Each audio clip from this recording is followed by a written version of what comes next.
Jesus speaks about Israel, religious leaders, teachings, revival, Ron Wyatt, and the Ark of the Covenant.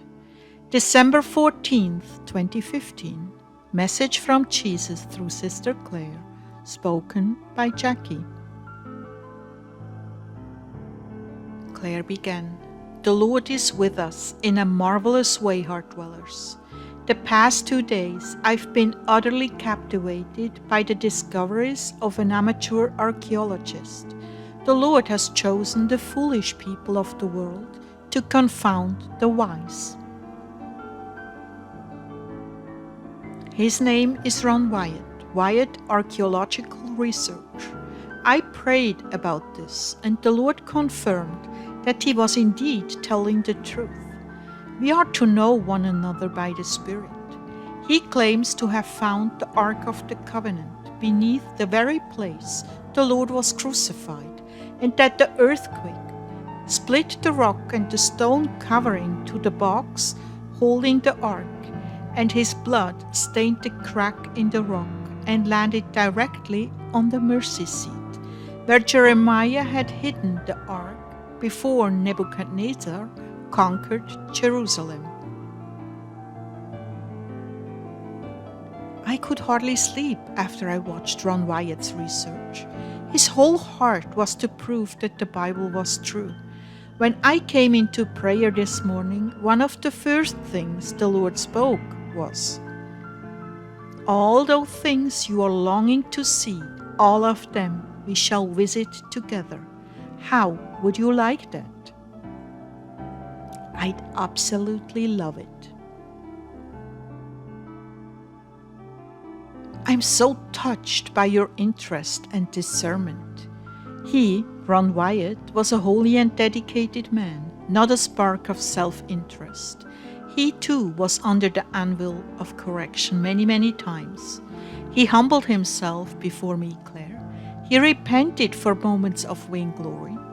I rewarded his dedication and his whole life's work with this crowning achievement, because his heart was totally for me, and he sought my will before doing anything. There are those who lifted themselves up to denounce him, like the ones that oppose you. Concocting lies, they seek to undermine what I did through this man. Yet someday all will be proven. I'm a rewarder of those who diligently seek me.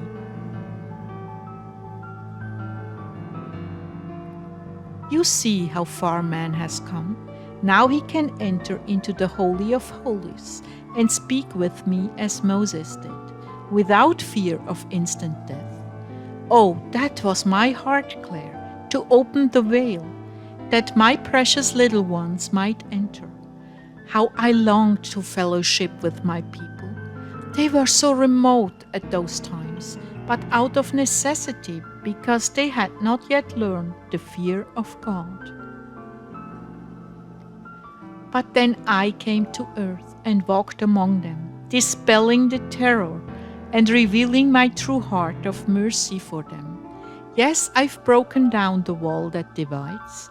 I've truly rent asunder the veil and offered more privileges than ever. I opened my arms to embrace each one of my creatures and speak with them as to dear children. Oh, so much was accomplished on the cross. As the reality of who I am has been revealed through the new covenant, intimacy has been given. Yet men have always been intimidated by what they cannot control, and they cannot control the working of my Spirit in the minds and hearts of men. Therefore, they set forth rules, regulations, boundaries on my workings with men. I laugh at those rules and seek out the solitary souls that adore me and want nothing more in their lives than to make me happy by knowing, loving, and serving me. Yes, this is the time spoken of in Joel. I will pour out my Spirit on all mankind, and your sons and daughters will prophesy. Your old men will dream dreams. Your young men will see visions. That's Joel 2:28. Things will intensify in this arena as world chaos intensifies. I've taken many by the hand and led them out of denominations that were crippling their walk with me. I've brought them to my banqueting table in the Spirit and lavished my understanding of things they so desired to know. I have calmed all their fears of being close to me and done away with the barrier of lies they were encapsulated in, keeping them from my arms. Now they are walking in my spirit and reaching out to others with my love and breaking every yoke of lies the enemy has placed on their backs. So much freedom for those who have diligently sought me. So much liberation and deliverance from the norms of men that have chained them down. Now they are free to worship me in spirit and in truth. And so many have fallen under the influence of my spirit, being filled to overflowing, going out and pouring this upon the broken and lonely. Yes, order is important, otherwise you have chaos. But there are boundaries, even in order. One must not compromise the conscience of another soul or oppress them. The line is fine and difficult to balance, because discernment is not keen in many places. People are condemned and silenced because discernment fails. In these days, before my coming, I'm turning loose an unprecedented number of true believers, that they may have my mind and not the mind of men.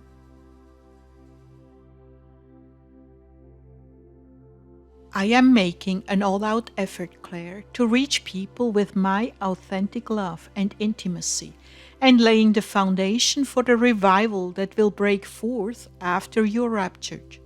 Many are the authentic lovers and worshippers that I've chosen to bring forth teachings for the left behind. They lament now the small number they reach, not realizing what is about to break forth in the near future. At that time, the knowledge of me will far surpass the boundaries religious leaders have set out. Oh Jesus, I heard a rabbi say that it was absurd that the woman, scantily clad in red, could immediately enter heaven after she repented. I couldn't believe my ears. Beloved, this is why the leaders missed me. They were so stuck on the laws, with its external trappings, they could not recognize the heart of the law. They felt they had spent a lifetime living by the rules, and surely they deserved heaven. And some repenting harlot that slept around and made a living by immorality could never ever conceivably be pardoned in one moment and enter heaven the next. What they are missing is my atoning sacrifice. It's not by sheep, nor goats, nor their good works. It is by my blood, an atrocious and unspeakably foul thing to them. But this is what atones for and allows access to the Holy of Holies. Yes, the idea of eating my flesh and drinking my blood was the most noxious thing they could imagine.